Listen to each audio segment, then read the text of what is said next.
Hello viewers. तो आ गई हूँ मैं आप सबके लिए एक नया मॉडल सेट लेकर के। ये जो मॉडल सेट है ये एम्प्लॉयबिलिटी स्किल का है।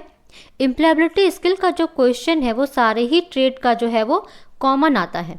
इसमें टोटल मार्क्स जो है वो 50 रहता है। इसमें 25 क्वेश्चन पूछे जाते हैं। तो मैंने जो मॉडल सेट तैयार किया है वो हूबहू वैसा ही है जैसा आपके एग्ज़ाम में पूछा जाएगा।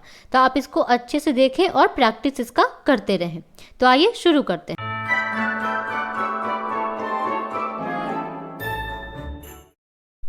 पहला क्वेश्चन पूछा गया है, सुनने का अर्थ है।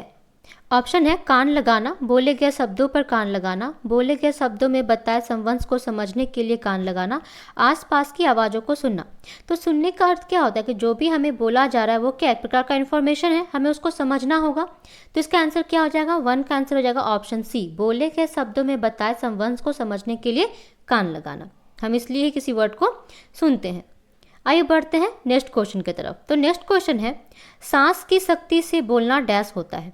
तो जब हम सांस की शक्ति से कुछ प्रेशर देके किसी वर्ड को बोलते हैं तो उसको क्या कहते हैं हम लोग? बलाघात कहते हैं। तो 2 का आंसर हो जाएगा ऑप्शन डी।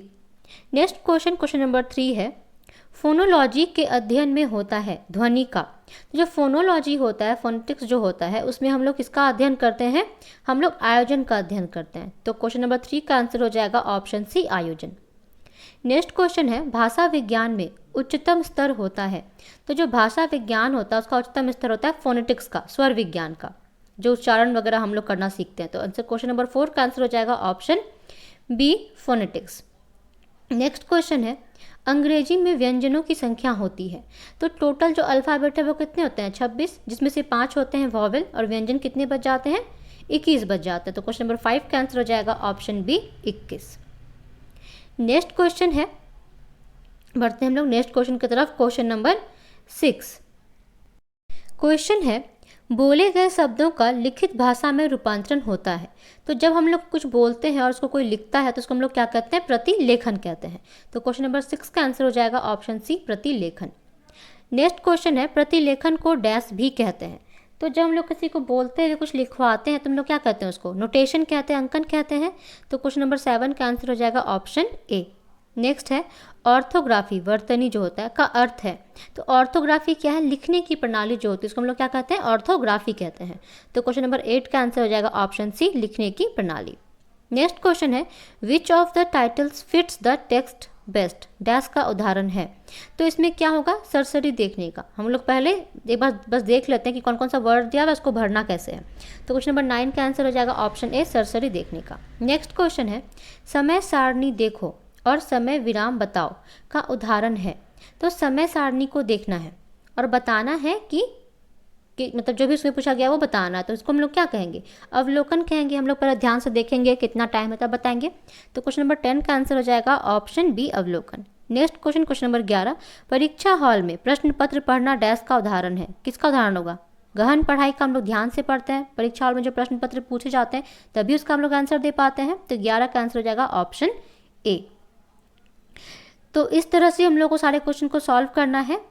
नेक्स्ट क्वेश्चन की तरफ बढ़ते हैं, क्वेश्चन नंबर 12। तो इसमें पूछा गया क्वेश्चन नंबर 12 में, सुनने में पहला पद होता है। तो सुनने का पहला पद क्या होता है?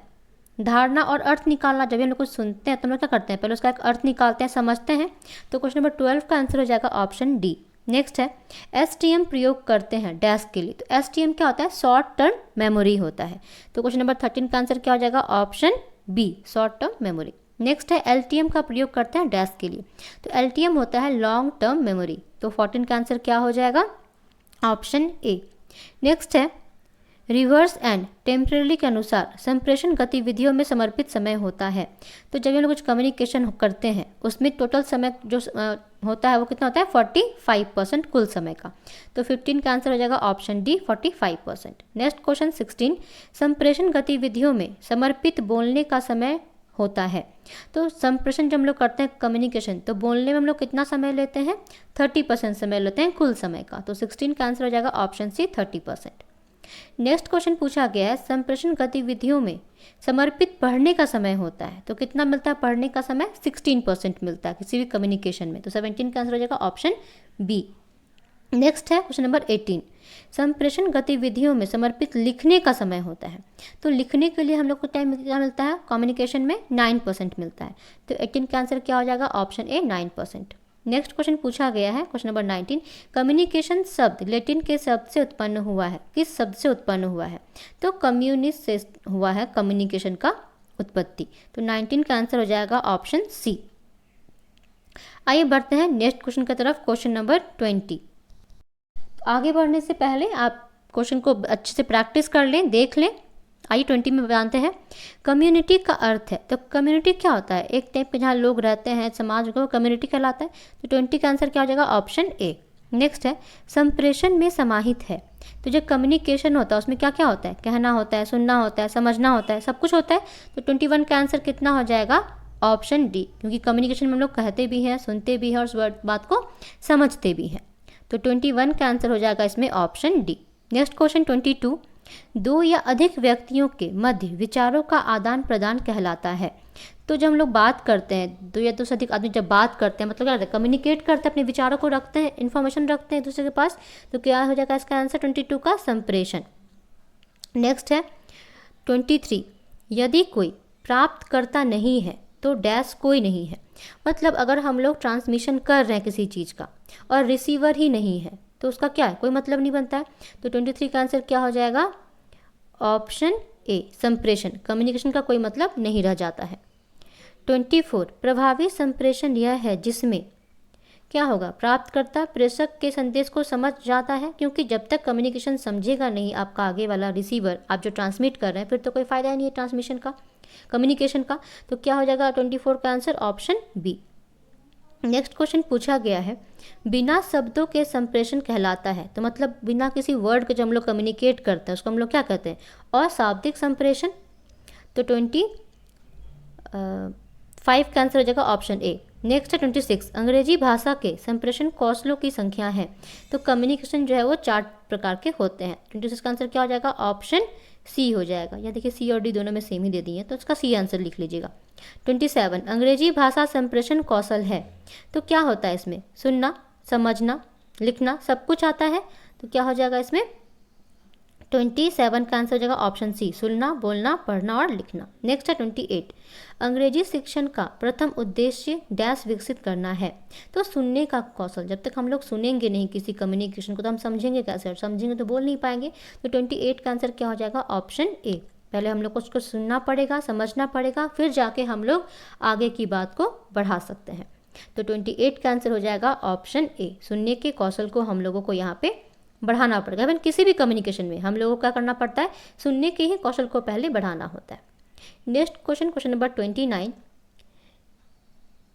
किस की संख्या होती है, किंग्स ऑफ साउंड की संख्या होती है। तो क्या हो जाएगा 29 का आंसर, ऑप्शन ए 2। नेक्स्ट है ध्वनियों के प्रकार होते हैं। तो ध्वनि का प्रकार कितना होता है, व्यंजन ध्वनि और स्वर ध्वनि, कॉन्सोनेंट और वॉवेल। तो 30 का आंसर हो जाएगा ऑप्शन डी। नेक्स्ट है 31, ध्वनि ग्राम ध्वनि की इकाई होती है।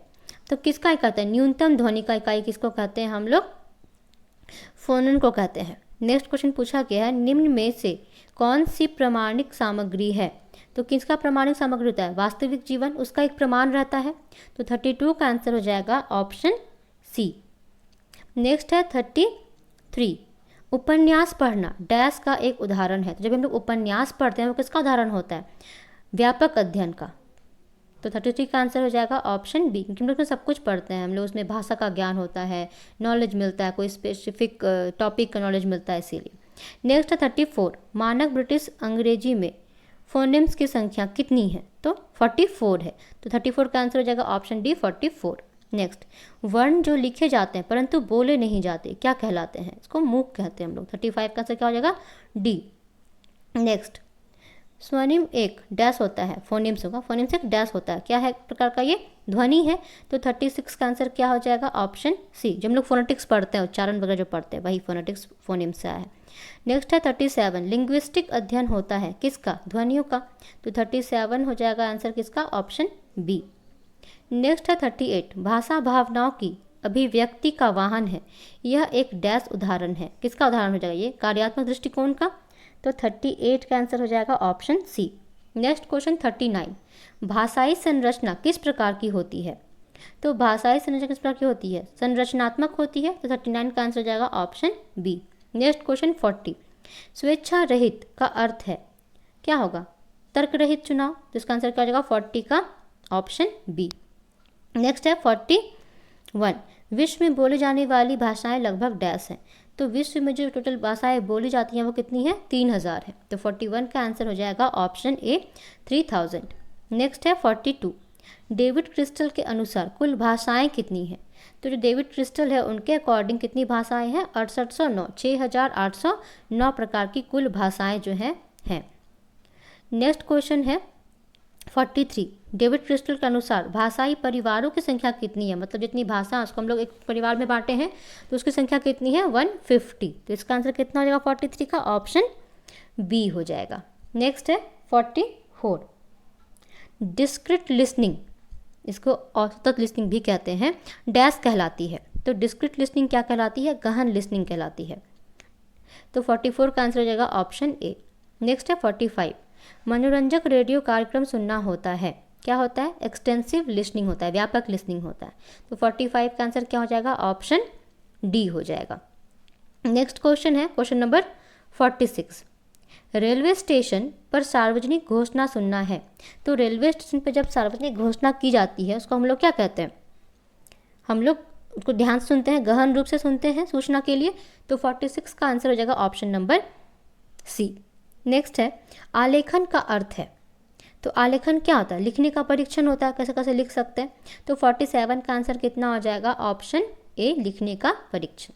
नेक्स्ट क्वेश्चन पूछा गया है, क्लोज अर्थात रिक्त स्थान की पूर्ति परीक्षा का अर्थ है। तो जो पूर्ति हम लोग क्या होता है? फिल इन द ब्लैंक्स भरना होता है, इसमें एक डॉट डॉट दिया रहता है, उसको भरना रहता है। तो आगे का पार्ट क्या रहता है? गायब रहता है। तो हम लोग क्या कह सकते हैं इसको? 48 को लापता भाग भी कह सकते हैं। तो 48 का आंसर हो जाएगा ऑप्शन बी। नेक्स्ट है 49, पढ़ने का अर्थ है। तो पढ़ना का अर्थ क्या होता है? हम लोग जो कभी पढ़ते हैं मतलब अनुसरण परीक्षा होता है, उसको पढ़ते हैं, समझते हैं, अनुसरण करते हैं। तो 49 का आंसर क्या हो जाएगा? ऑप्शन बी, अनुसरण परीक्षा। नेक्स्ट है 50, स्वर शैली डैश का प्रयोग होता है। तो जो नोटेशन होता है किसका प्रयोग करते हैं हम लोग? इसमें धुनों का। स्वर को जब नोटेट करेंगे तो 50 का आंसर क्या हो जाएगा? धुनों का, ऑप्शन सी। नेक्स्ट है स्कीमिंग एक प्रकार का डैश है। तो सरसरी निगाह से जो हम लोग पढ़ते हैं उसको हम लोग क्या कहते हैं? एक पढ़ने का है ये उदाहरण। तो 51 का आंसर कितना हो जाएगा? ऑप्शन बी हो जाएगा। नेक्स्ट है 52, स्कीमिंग का अर्थ शीघ्रता से पढ़कर समझना होता है कि यह किसके बारे में है ना। तो 52 का आंसर कितना हो जाएगा? ऑप्शन ए हो जाएगा। नेक्स्ट है 53, निम्न में कौन सी वर्तनी स्पेलिंग जो है वो सही है। तो क्या हो जाएगा इसका आंसर? 53 का फॉरगेटिंग पूछा है, तो 53 का आंसर हो जाएगा ऑप्शन सी। नेक्स्ट है निम्न में कौन सी स्पेलिंग है। तो देखिए सबसे पहले क्या स्पेलिंग, जब भी आप देखेंगे अगर आपका उच्चारण सही है, प्रोनाउंसिएशन सही है, तो आप तुरंत ही इसका स्पेलिंग सही से ढूंढ लेंगे। दिया हुआ इसमें सुपेरिटेंडेंट, तो आप देख लीजिए कहाँ पे सुपेरिटेंडेंट लिखा हुआ, तो क्या हो जाएगा? 54 का ऑप्शन डी हो जाएगा। तो इस तरह से ही आप कोई भी स्पेलिंग को सही से उच्चारण कीजिए तो उसका स्पेलिंग आप खुद ही लिख लेंगे। नेक्स्ट है 55, कॉलेज एक डैश है। तो कॉलेज क्या है? एक प्रकार नाउन है। तो 55 का आंसर क्या हो जाएगा? ऑप्शन ए, संज्ञा है। कॉलेज क्या है? एक संज्ञा है। तो 55 का आंसर क्या हो जाएगा? Option A. नेक्स्ट क्वेश्चन पूछा गया है 56, यू एक डैश है। तो यू क्या है? सर्वनाम है। तो 56 का आंसर क्या हो जाएगा? ऑप्शन बी, सर्वनाम। नेक्स्ट है 57, स्ट्रॉन्ग एक डैश। तो स्ट्रॉन्ग क्या बता रहा है? विशेषता बता रहा है, तो ये क्या हो जाएगा? विशेषण हो जाएगा। तो 57 का आंसर क्या हो जाएगा? Option C. नेक्स्ट है 58, रेड एक डैश है। तो रेड क्या है? Sorry, read. रीड क्या है? तो रीड क्या है? पढ़ना। मतलब क्या प्रकार का क्रिया है ये। तो 58 का आंसर क्या हो जाएगा? Option D. नेक्स्ट है 59, एंड एक डैश है। तो एंड जो होता है वो क्या होता है? कंजक्शन होता है। तो 59 का आंसर क्या हो जाएगा? Option C. नेक्स्ट पूछा गया है what a fine day it is, एक डैश वाक्य है। आप देख रहे होंगे सेंटेंस के लास्ट में इस टाइप का निशान लगा हुआ है, तो इस टाइप का जहाँ पे भी रहेगा निशान वो क्या कहलाता है? विस्मयादिबोधक शब्द कहलाता है। तो 60 का आंसर क्या हो जाएगा? ऑप्शन डी हो जाएगा। नेक्स्ट है 61, मे यू लिव लॉन्ग एक डैश वाक्य है। तो मे यू लिव लॉन्ग क्या है? एक प्रकार इच्छा है, तो ये क्या हो जाएगा? इच्छार्थक वाक्य होगा। 61 का आंसर क्या हो जाएगा? Option C. नेक्स्ट है 62, Ahmed is going to school एक डैश वाक्य है। तो अहमद निश्चित रूप से स्कूल जा रहा है, तो क्या हो जाएगा? 62 का आंसर ऑप्शन ए हो जाएगा। तो ये था टोटल क्वेश्चन एम्प्लॉयबिलिटी स्किल के लिए। तो अगर आपको ये वीडियो अच्छा लगा हो तो इस वीडियो को ज़रूर लाइक करें और शेयर करें, क्योंकि सारे ही ट्रेड के लिए जो क्वेश्चन एम्प्लॉयबिलिटी स्किल का वो सेम आता है। तो ये कंप्लीट था, इसको प्रैक्टिस करें, अच्छे से देखें। कोई अगर आपको डाउट है तो कमेंट सेक्शन में ज़रूर कमेंट करके पूछें, और मेरे इस चैनल ITI इन्फोटेक को ज़रूर सब्सक्राइब कर लें ताकि आगे के मॉडल सेट आपको समय समय पर मिलते रहें और आप इसका प्रैक्टिस करते रहें।